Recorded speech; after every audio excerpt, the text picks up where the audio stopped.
This is a pod. A pod about dogs.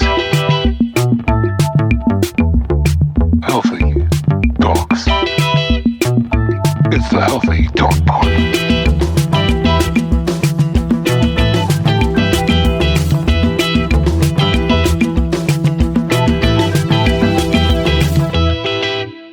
Hey everyone, welcome to the Healthy Dog Pod. This is Sophie from So Help Me Dog. And Ian from Bondi Behaviourist.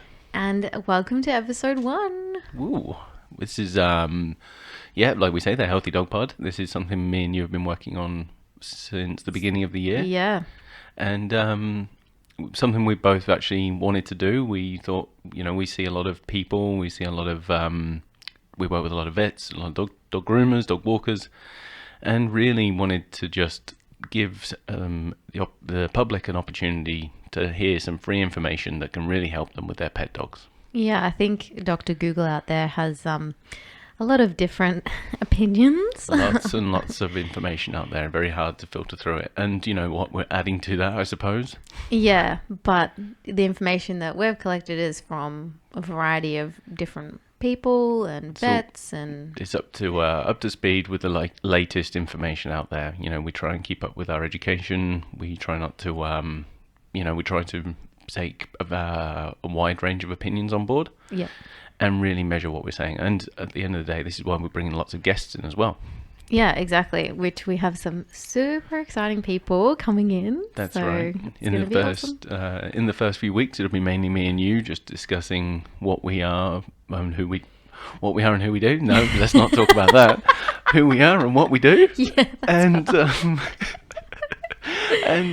after that, we're going to be bringing in some vets. I know that we've got some close vets that we both work with. All Natural Vet Care, Aussie Mobile Vet will be coming in, and not to mention many more after that, and not as well as rescue groups. We'll be getting lots of rescue groups in the future as well, which will be really interesting to get their opinion. Really exciting. So we can't wait for you guys to hear it, and we'd love your opinion as well. So let us know what you think of these episodes, and if you have any questions and anything that you want us to cover, That's it. Each week we'll be releasing it on different channels, but our social media is going to be a great opportunity for you to give everybody feedback and create a discussion around our discussion. Yes, I like that. Yeah. Today's episode, guys, what we're going to be talking about is us. Just a quick intro about who we are, why we're here, why you should or shouldn't listen to us. Up to you at the end of the day. But we hope you do. Yeah. So let's start with Soph. Tell us a little bit about yourself, who you are and what you do. Got it right that time. So from the top? Well, no, start at the end and work backwards if you want. Yeah, this is our bants. You'll get a lot of this during all the episodes. All right, well, I'll start from the start, how I pretty much got started with dogs or animals in general. I'm trying to think back, and I think when I was younger, one of my older cousins was studying to be a vet, and we used to hang out a lot. So my grandparents had a farm down in Timboon, if anyone knows what that is, which is in Victoria, near Warrnambool. Everybody get Google Maps out. Yeah, it's like a little country town. And me and him used to hang out a lot, and he was studying to be a vet. And we'd always, go to the farm and look at the animals and hang around the dogs and all the other animals that were there, birds and everything like that. And then I realized that you had to get 99.9 or something like that to be a vet. And I thought, yeah, it's not happening. As you get to know Sophie, we'll realise that wasn't going to happen. Nor was I. No, I know. And I take full credit for that. I knew that was not going to happen. But the other thing that I used to do as well is we used to have a little beagle called Bomber after the Essendon Bombers AFL football team.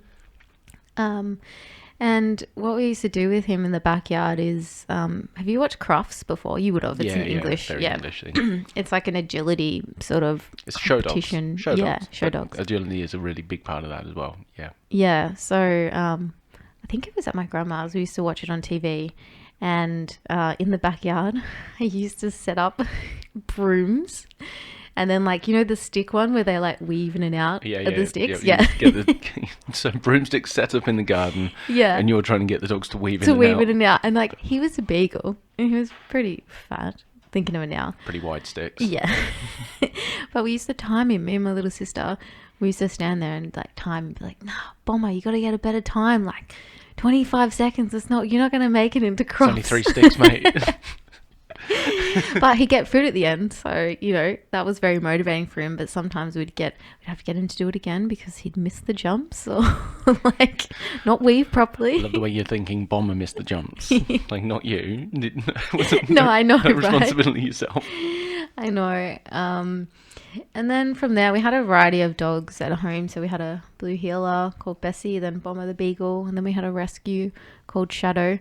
Me and Shadow had a really good relationship. And he was called Shadow because he looked like he had eyeshadow on his eyelids. But I would honestly, you'd find me in the backyard hanging out with him all the You're in time. the backyard hanging out with your own shadow. Yeah, literally. You're on the ball today. So me and Shadow used to hang out heaps, and then unfortunately, very sad thing happened. He was staying at my auntie's, and she opened the garage door, and he ran. Oh, shit. Yeah. So that was very devastating. So that was kind of the first dog where, sorry, I had him before Bomber, but that was kind of the first dog where I had to deal with not having him anymore, which was pretty upsetting.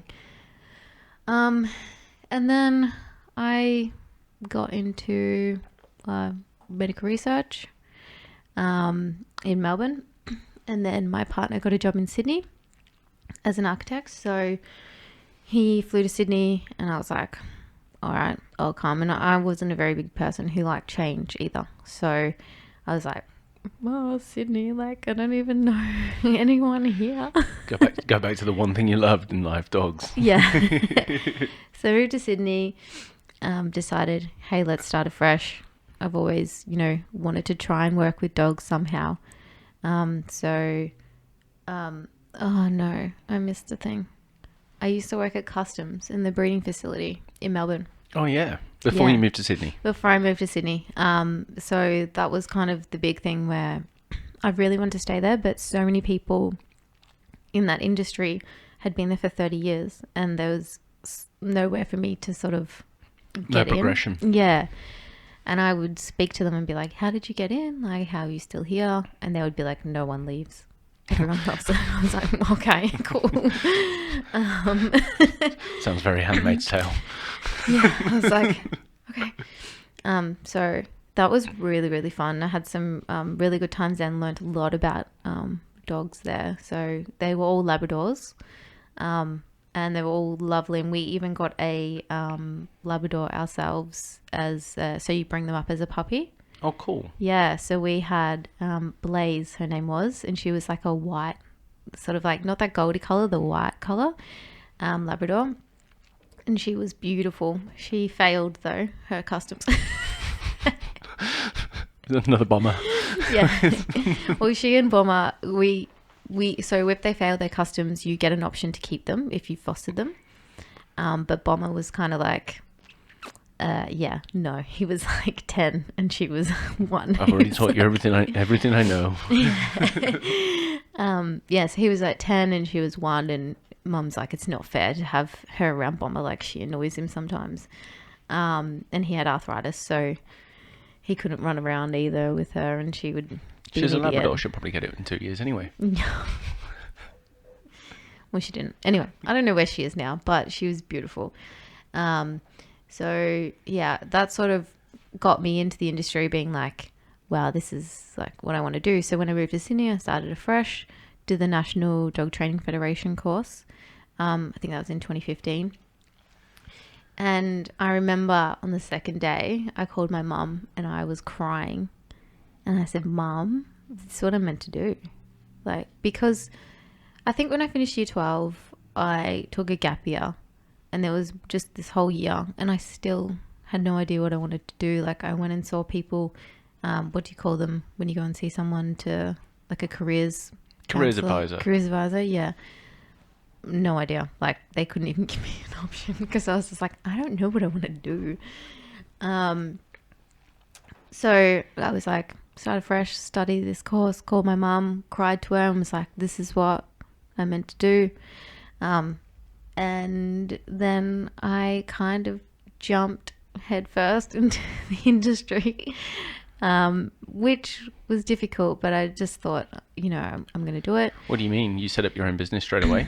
Yeah, pretty much. So I was kind of working between jobs and I set it up, but I also spoke to a heap of trainers and a heap of other people out there, and I started off with walking. And this is all in Sydney, right? So you've moved to Sydney, you've set up your company, and just moved in with my partner. Brilliant. Just moved states. Was that the first time you two moved in together? Yeah. Okay, I didn't know that. Yeah, so it was full, and we just sold our childhood house too. So I just moved out of home for the first time. Yeah. Moved to Sydney, moved in with my partner, moved to a different state, started a new job. Oh yeah, and they didn't bite off more than you could chew at all. No. Well, to be fair, you didn't. Still chewing, but it's all right. It's just so funny how I was this person who didn't like change, and then I just went, okay, boom, change. Which was really difficult, but I remember I had one dog for 3 months. So I'd walk him every day for 3 months, and Who was that? Boris. Oh yeah. Yeah, I still have Boris today. Yeah, a legend. He is a legend. So I had him for 3 months, and I thought, what the hell am I doing? I have no idea how do people do this? This is so difficult. Like, how do you build a reputation? How do you get people to trust you? Like, it's so hard to make that first step. And I always think back to my motto, if it was easy, then everyone would do it. So my partner's very supportive of me, and he was like, keep. I love these moments when you realise one of your best mates has got a motto. No, that's great. It's in my house. I love it. It's great. It's in my house, in my kitchen. I did not. On a board. I've not seen that yet. That's my motto. If it's easy, everyone would do it. I am going to tamper with it.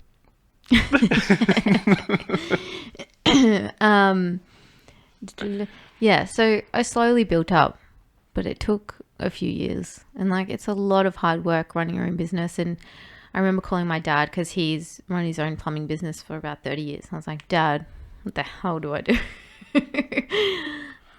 That's a good person to fall back on. Yeah, exactly. And he was just saying, how it was hard for him in the first few years as well, and just building up and getting clientele and getting referrals and everything like that.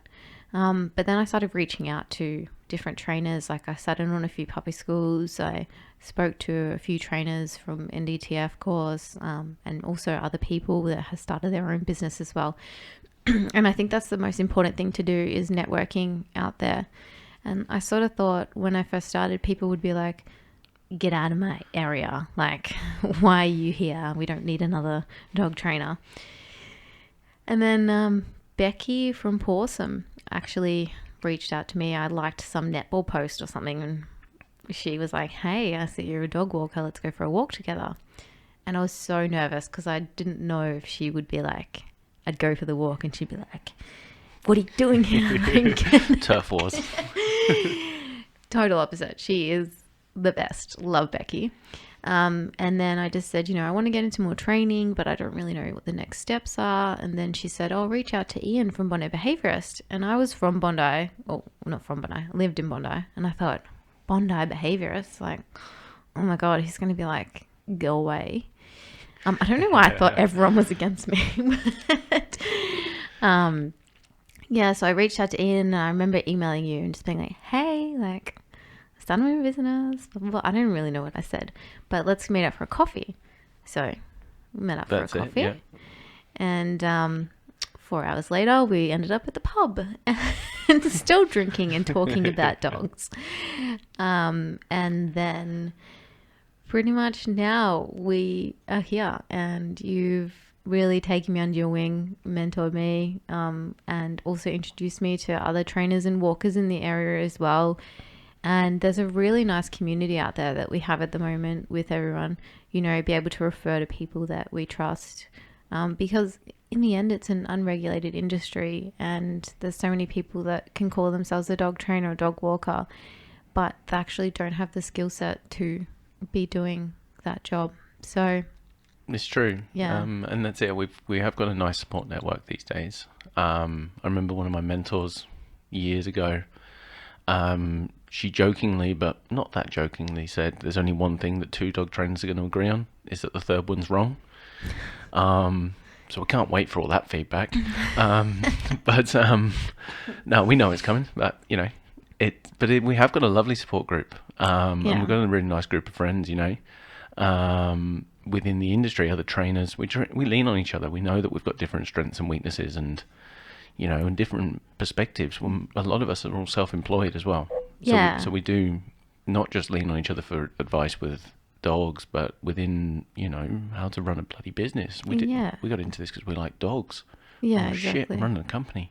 And even like other services too, like we all provide different services as well. So if I get, for example, a dog that has aggression issues, I'm not at that moment yet where I know exactly what to do with that. So I'll refer to you, you know. We have other walkers out there who do off-lead groups, but sometimes that doesn't work. So they'll say, "Hey, Sophie, like you do individual walks." Yeah, I'm do some referring this dog. training walks, and we don't really do off-leash walking that much, so we can refer to them. You know, if the dog's in a good place and ready for that, then fantastic, go for your life. And I think that's so important because it shows that we actually care about the dogs. We actually care about their well-being. We're not trying to take all... There's so many dogs out there for everybody. We're not trying to take all the dogs, but we're actually going, hey, this dog's not enjoying this. Let's refer it out. I think when we work in this industry, it's really important to, you know, we have to look after ourselves, we have to look after our business, and we have to, you know, really remember that. But dogs don't communicate verbally. They can't go home and tell the owners and family what happened. I had such a bad day today with Bondi Behaviourist. But it's really important to remember that no matter what you're doing it for the welfare of the dog. Yeah. And if the dog is showing signs of stress, then that service isn't right for that dog. So don't carry on doing it. It's the only reason you're doing it was meant to be for the dog. So just stop and give it to somebody else. Because like if we've got a dog that needs to run and we're keeping it on lead, we wouldn't be doing that dog the right service. Yeah. If the dog is struggling when it's off lead and barking and acting aggressively, you're giving it the wrong service. It's that simple. Yeah. But that's why we've got a support network of people that do all different things and go, hey, look, this isn't for us. This isn't what we're good at. You're much better at this than us. Go and do that with this dog. There you go. And just look after the dog. And the client probably just thinks, if you just take it along, the client's going to go, oh yeah, it's in the hands of a professional. They know what they're doing. Yeah. So you got to be we've got to be good professionals. We've got to be aware of that stuff. Exactly. I have just one example of one of my dogs, Olive. I don't think you've met Olive. She's a staffy, and she was walking with Dave from Dogster. And he sent me a video, and he goes, "This is Olive on groups. She hates it. Like, can I refer you?" So I was like, "Oh yeah, no worries." So I walked Olive by herself for a while, and now she's walking in pairs. Like, she's walking in groups. She just needed a little bit more one-on-one, a little bit more confidence building, and then now I've got her in pairs, and she's loving it. So. And I always, you know, send Dave a photo and just like, look at Olive, like, and he's like, oh, I'm so happy. I was like, that's so nice. Like, it's so lovely. That's it. And the walkers like Becky and Dave, and there's many more, but we're not coming to the top of my head, but they're fantastic because we go both ways. We can refer and we can, you know, if it's not right for them, then we take them. And it's just nice to have that community. And work as a team too. Like we all work as a team, which is great. Anyway, sorry, we've diverted a little bit there. Tell us more. How old is So Help Me Dog now? So Help Me Dog is nearly 3. Amazing. I know. So it's been a journey, and I think I'm just about where I want it to be. I mean, over the last 3 years since you've reached out to me, what I've seen is a massive growth spurt in terms of your confidence, your understanding of behaviour, your ability to read the dogs, to communicate with clients, to run a business. Everything's just like on the upward trajectory, and it's really cool to see. You know, from Stop it! You're gonna make me cry. You've gone from that little quiet, nervous one that was walking dogs, scared to send an email. You did send the email, to be fair, but now you're teaching classes. You're running puppy school. You're doing one-on-one consultations, and the degree of difficulty of dogs that you're working with is getting greater and greater, and you're becoming more and more comfortable with that, which is really cool to see. And when you come into I'm going to say our team, but you are 100% part of our team. Yeah. Because when you sit there, you provide so much feedback and valuable knowledge to the rest of my team, which is really cool. And yeah, it's really nice to see. Oh, thank you. I really appreciate that. And I think it sort of really hit me the other day when we were talking about one of your staff members, Jade, how she just started puppy school and how absolutely nervous she was at starting. And I was like, that was me. Yeah. And you were like, you have to run puppy school, go. And I was like, oh my God, I can't do this. now- No, it wasn't kind of like that. Sorry. I dramatized that a little bit. Let's be fair. Like back then, I had Joss and Iona teaching puppy school, didn't I? And and you were so nervous that you wouldn't actually let me come in and teach you how to do it. That's right. You were like, I didn't want to stuff up in front of you. I want Joss. I want Joss to do it. Because Joss was more vulnerable than me, and so you were more comfortable being around that, and that's great. I mean, that's never been a problem. We love Joss is a fantastic teacher herself. Yeah. So it didn't quite just throw. No, he didn't. 100% I threw Joss in the deep end. Yeah, you did actually. But no, it was kind of that push that I needed to just, do it for the first time. Because once you keep doing it over and over again, like now I sit in puppy school and help Jade, and you are just, what they're going to ask and what you're going to answer. And that just comes with over time and teaching. That's right. I mean, like anything in this job, any job really, it's just repetition. And over time, you start to become comfortable with what's going to happen next. You start to realize that you're solving a lot of the same problems, and your answer gets stronger and more developed. And it's just the thought process that you end up having to, well, even not having to, but you subconsciously actually answer that question over and over again and more deeper. And that's one thing that, as a trainer, you're very good at, and that's I think my team are very good at, is just because there is an answer that is current, that doesn't mean that's the final answer. We're always learning. Yeah. I know that I'm teaching different things than I was 6 months ago, let alone 4 years ago. So that's really important, and the information that we give out on this podcast is going to be present and current. Who knows though, we're going to be also debunking a load of crap from years and years ago that is still common perception. And I'm sure in a few years' time, there's going to be alterations to what we're teaching today. So then that's okay. That's just where we're at. That's how information gets out there. And we'll just have to keep updating the podcast. Absolutely. It's like, that episode 17? Yeah, scrap that whole thing. Yeah, fuck it. It's wrong. Well, yeah, so that's pretty much me. That's how I got started. So over to you. Tell us a little bit where it first started. Where it all began. One day. long time ago. Once upon a time. No, so mine's like, I suppose everybody's story is different. I did not grow up with dogs in my family. My mum is extremely she told me she's allergic. That old chestnut. Yeah, and actually it was, in hindsight, looking back, it was Dad that told me Mum was allergic. So, well, there might be a degree of truth to that. She's a bit asthmatic, but and actually, as a dog trainer, I'm allergic. So if I get a nick from a claw or teeth, I come up in like bumps in my arm.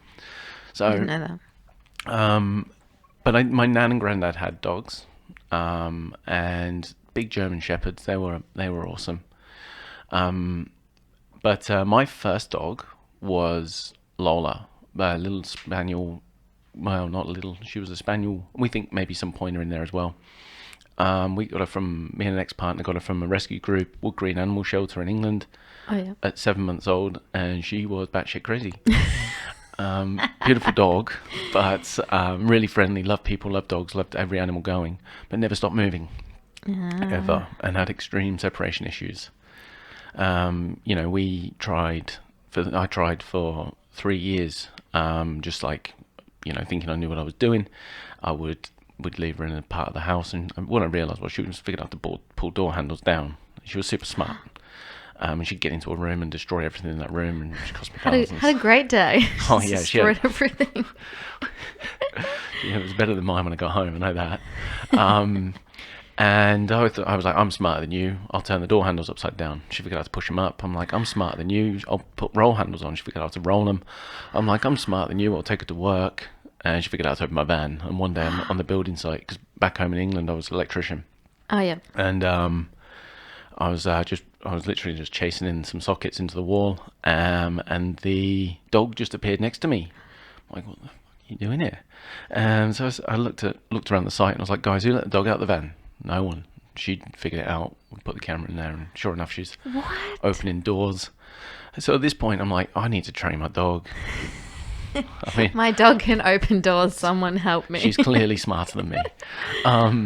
So I went back to the rescue and I started just learning about things and just asking questions and picking up shit and volunteering and things like that. So started getting a real interest in it. And then as I got more interested in it, my friends started asking me, because Lola started to really turn it around and became this really beautiful, easy dog. And all of my friends started asking me if I could help. Yeah. And I started just enjoying it and actually helping people help their dogs. And I learned that really quickly. As much as I enjoyed dog training, I really enjoyed helping people help their dogs. Yeah. I love people. I love dogs, but I actually really love people and problem solving. Mm-hmm. And I even moved into a friend's house for a week. My mate Chunk and his new fiance. Sorry, hang on. Your mate what? Oh yeah, Chunk. So we've got a big friends group back home, and this kid, when he moved to our school from a different area of England, and sat down in our form room for registration, and he sat on the other side of the room, and I was like, oh, come on, mate. I went over and sat next to him, walked up and was like, hello, mate, my name's Ian. Do you wanna? What's your name? He just looked at me and went, Chunk. I'm like, okay, come and join us. And no, he's been a really bloody good mate ever since. Name's Michael, but I was gonna say. But I remember the first time I knocked on his door. When you're kids and you knock on the door, is he coming out? And his dad answered the door. I was like, hi, being polite because it's parents. I was like, hey, is Michael in? He turned around and went, Chunk, your friends are here. Okay, it's Chunk. So, literally, it's Chunk. It's Christ, it's 17, 18 years later and he's still Chunk. So yeah, I went into Chunk's house and ended up, I actually said to them, I remember the words I said, I was like, I do not know what I'm doing, but I know what I've done with Lola works. Copy me. And his dog was chewing through drywall and all kinds of things. And Hugo is still alive today, he's a legend. And we got on top of it. It took a while, but I actually lived with him for a week, and I was like, hey, try this. And it was fun. I carried on being an electrician, carried on working with dogs every now and then, just helping friends. But I had barbecues every weekend with all my mates, bring the dogs. It's just really nice to have them around. I started really enjoying it. And when I left England, I said to myself, I never want to work as an electrician again. I really enjoy working with dogs. This is what I'm going to go and do. And I was bloody minded. I remember I said to my friend Vikas, it's like, I am going to go and train dogs. I'm going to go and set up a dog training company. And he's one of these guys. He's a legend. He just looked at me and went, good on you, mate.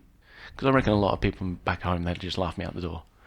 And so I left, backpacked to Australia, and while I was backpacking, I went and worked with as many dog trainers as I could, shadowing them. In Perth, I worked in Shenton Park Dog Refuge, and met some amazing trainers, Tracy Lord and Beth Hawking and Lee, I can't remember her second name. But they were great. They were really good mentors to me. And Tracy is the one that said, there's only one thing that two dog trainers agree on, the third one's wrong. They were really good influences on me. And then when I moved to Sydney, got a labouring job, and on the Friday they said, yeah, sorry mate, we've got no work for you on the Monday. Oh no.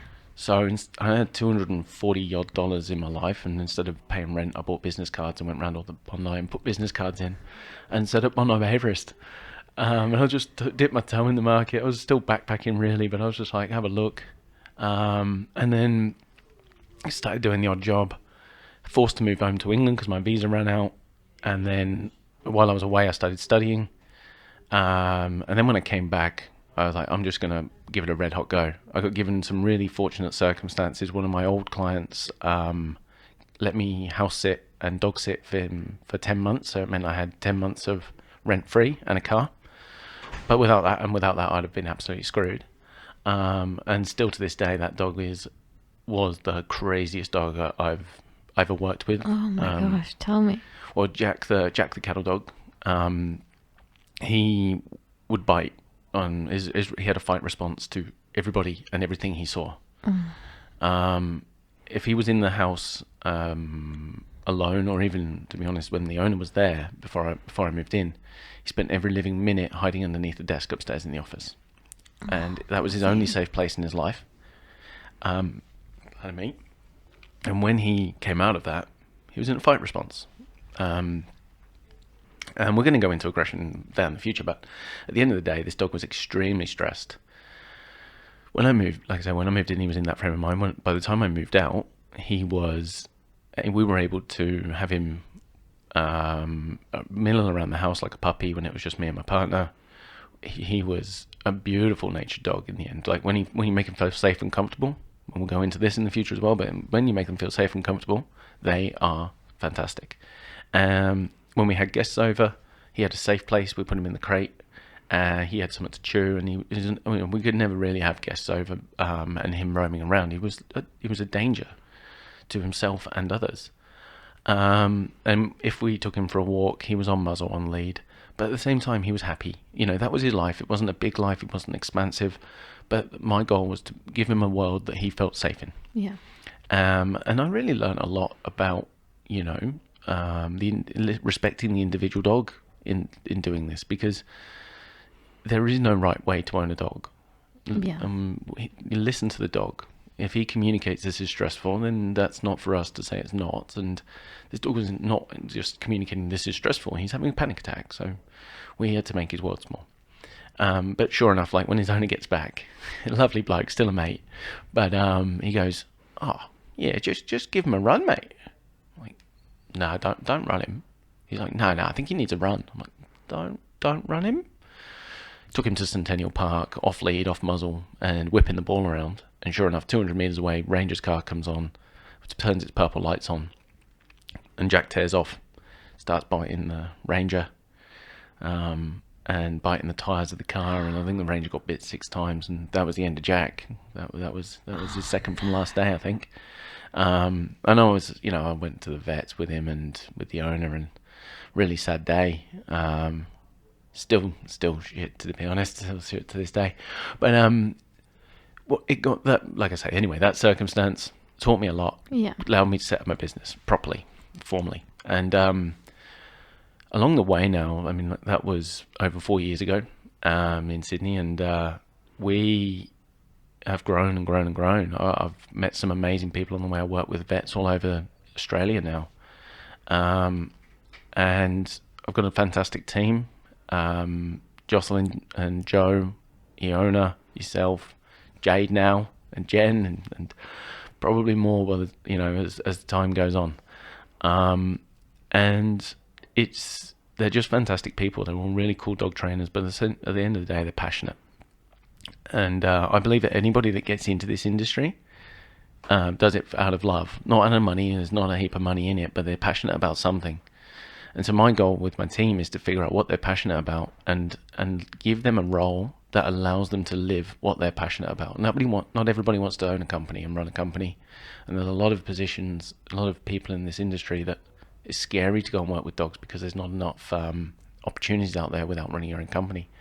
That's what I actually wanted to do for my team originally. It wasn't to grow my business or anything like that. I just met people that I was passionate about, and they were passionate about something. I wanted them in my life. Yeah. And they're pretty cool. Yeah, they're good. They're good people. And I love as well. I love teaching. So I love being in that position where, if I learn something, I want to share that information. And having a team around me has been my biggest asset in growing my education. I go out and I go and learn from other trainers still, and I go and learn from veterinary behaviourists and specialists in behaviour. I've got some amazing mentors that when you receive the information, that's only part of it. Then you've got to reflect on it. And then the conversation that we have in our group is, I think, is the most valuable asset, because it allows us to share an opinion, get a difference in opinion, and grow in our knowledge. And things that I've seen over the years, and this is what's culminated in creating this at this point, is because there are common trends now that I'm witnessing all the time, in dog ownership. And, like I said earlier, I love dogs, but I love people. And at the end of the day, it is dog ownership that I'm trying to help, not dogs as much. Dogs is one part, only one facet of that. But without, we're the ones that choose to bring them in our lives, and our understanding and our education on it is what can really change everything. We get dogs in our lives to make ourselves and them happy. These are pet dogs now. We're not. Yeah. I don't work with working dogs, as in neither. working them. So I'm on my. Well, as far as I'm concerned, the only way you can do dog ownership wrong is if you consistently do something that makes you or your dog stressful without trying to make it better. Yeah. And that doesn't involve punishment. I mean, it's stupid punishing them, and we'll go into that in the future as well. But it's there's no point in living a stressful life with your dog if you don't have to, and there is nobody holding a gun to your head saying you must do anything. There's no rules. There's no handbook. I think that's the most difficult thing too. Everyone's looking for this dog training handbook or dog owning handbook, and there is none.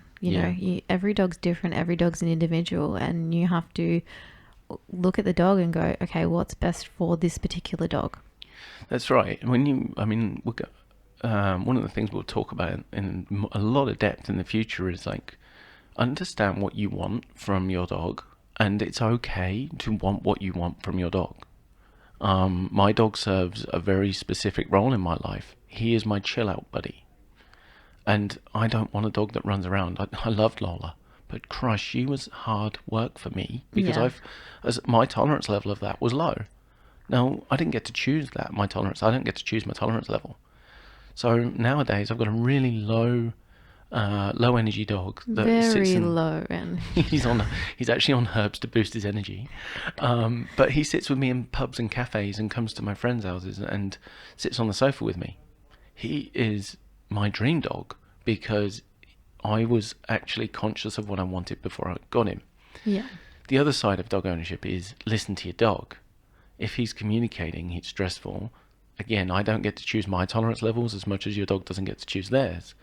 And if we ignore that, you're going to set your dog up to fail, and then nobody wins. So a lot of these training methods that we're trying to teach is about being proactive. I think there's a lot of dog trainers out there that a lot of people contact dog trainers when it's going badly. Nobody calls us when it's going well. And that I've been saying for a long time, but that is my goal, to change that.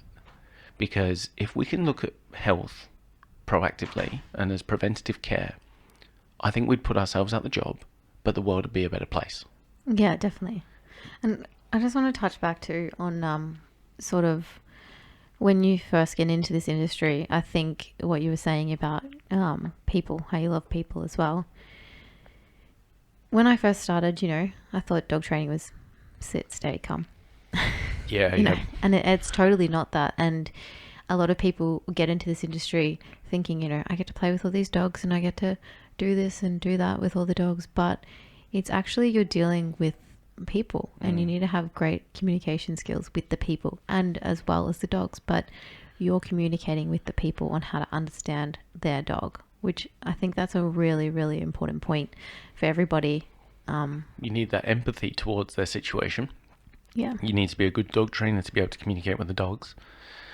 And you need to be able to communicate what you're doing to the person. And so one of the key things I think with dog training is, I always say, I've been saying a lot of the same things for years, and that's why I love this podcast, because I get to get it out there. My job as a dog trainer is to come in, assess, and start at the beginning. Now, the dog will have a certain tolerance level and cope, and where it can go and how it can communicate. So does the person. And my job is to flood neither of them. Yeah. If I put either of them under stress, I will set them up to fail. And if I say, hey, just because the dog's really good at it, if the person is freaked out by a situation, then we build their tolerance up gradually. That's just being a good teacher is going, okay, there's actually more than one dynamic here. It's like asking the whole class of children to be able to, here's your maths equation. I'm not going to help either of you, any of you, any more than the other. Of course, some people are going to have different questions at different times. Different abilities. So you problem solve, and it doesn't move linearly. Everything changes. I mean, you can't guarantee behaviour. Yeah. I can't guarantee mine. I can't guarantee your dog's. Sorry, I'd love to, but can't. And real life happens, and it's teaching people the coping mechanisms to this. Exactly. I think that's a great point. So I think the other thing is a lot of people think our job is easy and we get to play with dogs and play with puppies and all that, which we do. But, you know, it's actually really draining for us emotionally, especially when you have a dog that, you know, has anxiety or has aggression. It's hard for the owner, and then they're putting that emotion on you as well. Yeah. And especially like we do a lot of walk and trains as well, and you have to be on for that walk and train for that hour. If that dog has reactivity issues against dogs and people, you have to be totally on for that whole hour, and it can be really mentally draining. Absolutely, it's exhausting, and I only consult now 3 or 4 days a week, because I know I'm working on the business, the rest of it, but that's because actually consulting is the hardest part of my job to this day. Yeah. It's emotionally draining, and this, I mean, you know, this is something I'll put out there on this episode, because one of the things that we really want to focus on is like the health. It's called the Healthy Dog Pod for a reason. Yeah. And owning a dog with problem issues, problem behaviors, or unwanted behaviors is extremely stressful, and it brings around a culture of we've got to correct the problem, which brings around more stress. And that's why the proactive approach and the slow everything down calmly and teach a dog how to settle rather than correct is, I think, essential. Over the last, I don't know how many years now, I'm not going to put a number out there, but we're seeing stress normalized in dogs. Mental health is a very new thing in human acceptance, I suppose, in our society. And what we're only just really becoming aware of is that it affects dogs and animals and their health. You know, the things like actually looking after it will prolong their life. It will reduce ailments like cancer if we reduce stress. And this can genuinely help people, because dogs are in their lives every single day, reduce the stress on the people, which reduces the stress on the dogs. And looking after the physical is easy. Everybody knows how to run their dog. And to be honest, actually, I say that, they probably don't, because there's a lot of joint problems out there, and there's a lot of adrenaline out there, and you know, that's a whole other issue. But nobody really knows how to look after the mental health of their dog, and we have this culture of you know, where we think dogs are these happy-go-lucky beings, when they're not. Survival is their baseline, not happiness. So if we get them feeling safe and comfortable, we will actually prevent problem behaviors, because most problem behaviors are driven by stress, fear, and anxiety. And you know, there's so many ways to stay on top of that preventively, and being reactive means it's already been stressed. Yeah. So if we can get that information out there, it's going to hopefully change everything. I think that's a really important point that you said. There's not one particular way. Like, you have to look at the dog, and there's a variety of options to do. I think some people think that this is it, we'll do this option, this will work. It's like, you can try that option. That might not work for your particular dog. Maybe you guys have to try this, or maybe you have to try this option. Maybe you have to try this option. This is why I can't wait to have guests in, because we know we've obviously got our approaches. Yeah. And yet there are so many out there that are working, people that are doing fantastic work. And to get them in and to share their wealth of experience and knowledge is going to be amazing, because you know, it gives people an opportunity to go, do you know what, I'm going to try this and I'm going to try that. And yeah, exactly. you know, a lot of the people we get in initially are going to be in Sydney based, but the information we put out there isn't just for Sydney, obviously. We plan on getting people in from all around the country. The world. The world. That would be fantastic, wouldn't it? Yeah. So yeah, it's really cool to just get different sets of information out there. I'm sure I'm going to learn heaps from these people as well. Same. And the other thing is, we're always learning. Your dog's always learning, but we're also learning too, and we're trying to give you guys the most up-to-date information. Absolutely. So, I mean, we'll wrap that up for today, and thank you so much, everybody, for listening. This has been our first episode. We're super excited. We'd love your feedback. If you can share it on social media and get this out to as many people as possible. This is a shameless plug. And Pug? Yes. This is a shameless pug. Pugs are shameless. Look at them. They have no guilt on their face. Look at them. They hold no. They will steal your cheese sandwich in a heartbeat and not care. I love them. Love pugs. Oh, I love them. I've got an image now. That image on a pug on the rocking horse. I'm going to put it up. I love that. Yeah, we'll also put up like heaps of links under all the episodes as well. So As well take as a the look pug. at them. And the pug.